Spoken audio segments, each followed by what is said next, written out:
Body parts like back and legs I do pre-exhaust, so I do an isolation exercise first, like pull over for back, leg extensions for legs. But I personally never found a real isolation exercise for pecs that I feel like really works without putting too much strain on the shoulder.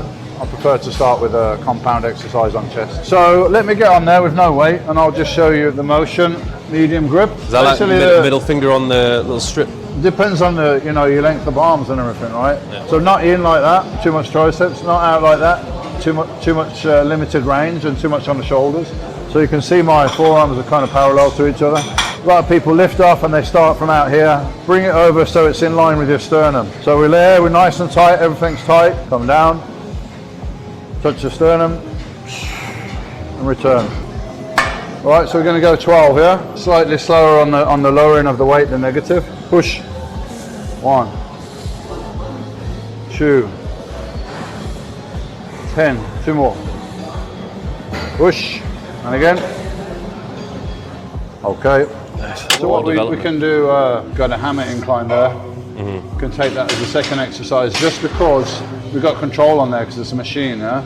And with the machine I can give you extra negatives. So at the end, when you fail positively, you haven't fully failed because there will be still some strength in the negative, yeah? So that's the why we try to slow it down on each rep, just to try to tax it to get somewhere near to failure, but probably still, even though you reach positive failure, there'll be some left in the tank. So what I'll do is I'll lift it to the top.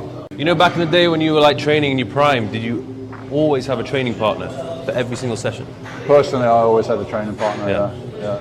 Because I was going heavy and going to failure, it's not safe on some exercises. And you know, mentally, if I say to you, go on the decline press to failure on your own, you're not going to do it because you have the danger of getting stuck under the bar, and that's always going to be in your mind, So you need a training partner for that, or at least a good spotter, you know. Certain exercises require longer rest periods because more muscle mass involved, more oxygen debt. You know, if you're doing legs or you're doing heavy back, you're going to have to rest longer than a chest, or chest is going to be longer than biceps maybe. So, well, I always tell people rest until you're ready to go again and match all out or improve upon the previous set's intensity. Yeah, you don't want to. You don't want to be, if you're breathing heavy from a set, and then you rush into the next one, you could reach failure because of your cardio system. But it's unlikely on chest, but we still need at least a minute to rest, you know? 1, 2, 3, hop!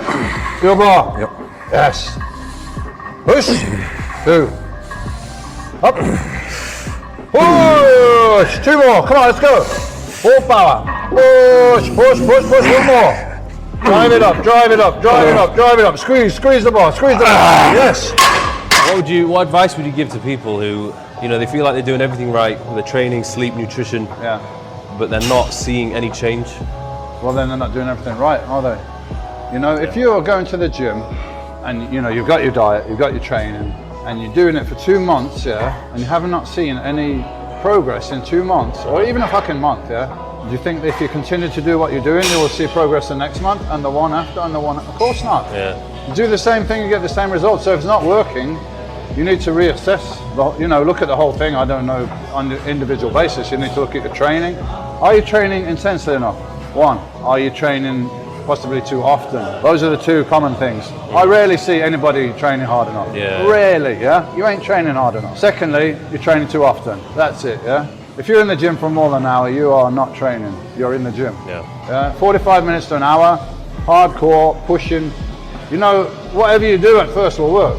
If you do push-ups, you haven't done push-ups before, it'll work, Fairly not perfect training, it will give you results to a degree. Then your body gets used to that. Then you've got to really look into what you're doing and how you can increase the intensity. Are you recovering fully between the workouts before you go back in again? That's very important. Right, I'm going to help you to the top. We start there, Ready? Okay, 1, 2, 3, up! Hold it there, push. 1, okay, nice. Let's drive it. 2, 7, upper chest, come on, drive it through. Yes, and again. Squeeze, drive, drive, drive, drive, drive, drive. 1 more. Squeeze it up, squeeze it up, squeeze it up, squeeze it up. We've got 1 more, Mike, come on. Too easy, come on, drive it. Right, hold it there at the top. You're coming down real slow now, Real slow, real slow. And me and you, we're going to just throw it to the top. Ready? 1, 2, 3, up. Up. Slower, slower, slower, slower, slower, slower. Okay, good. Feel that, right? Wasn't expecting that.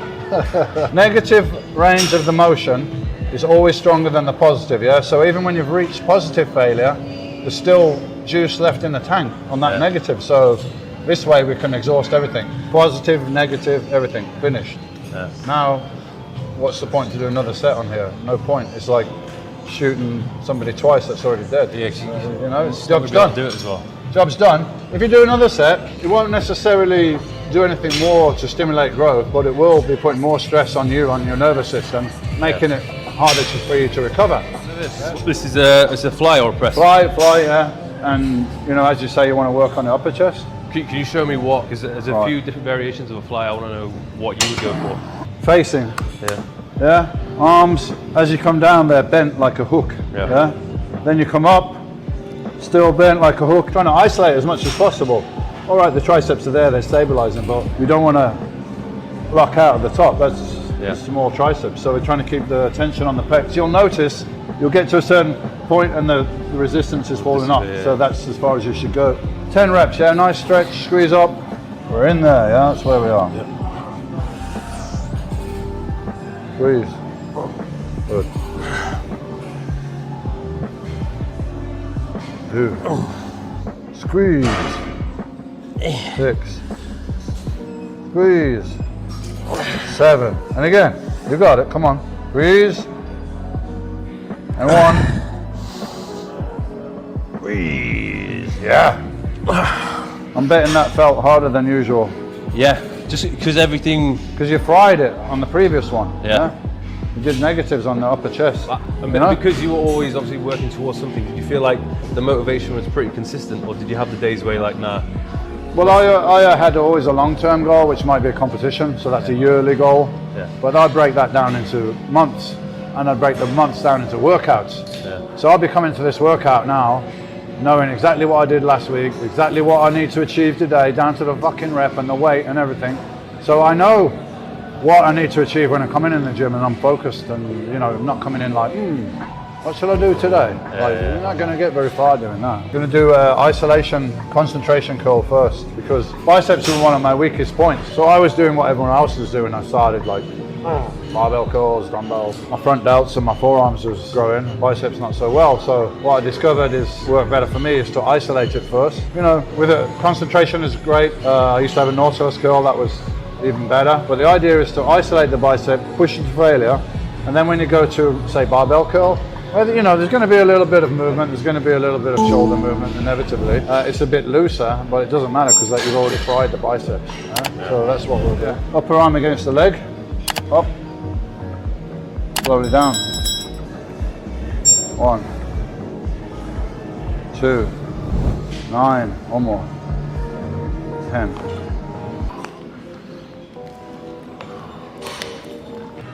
1, nice. 2, 5. Easy, yeah.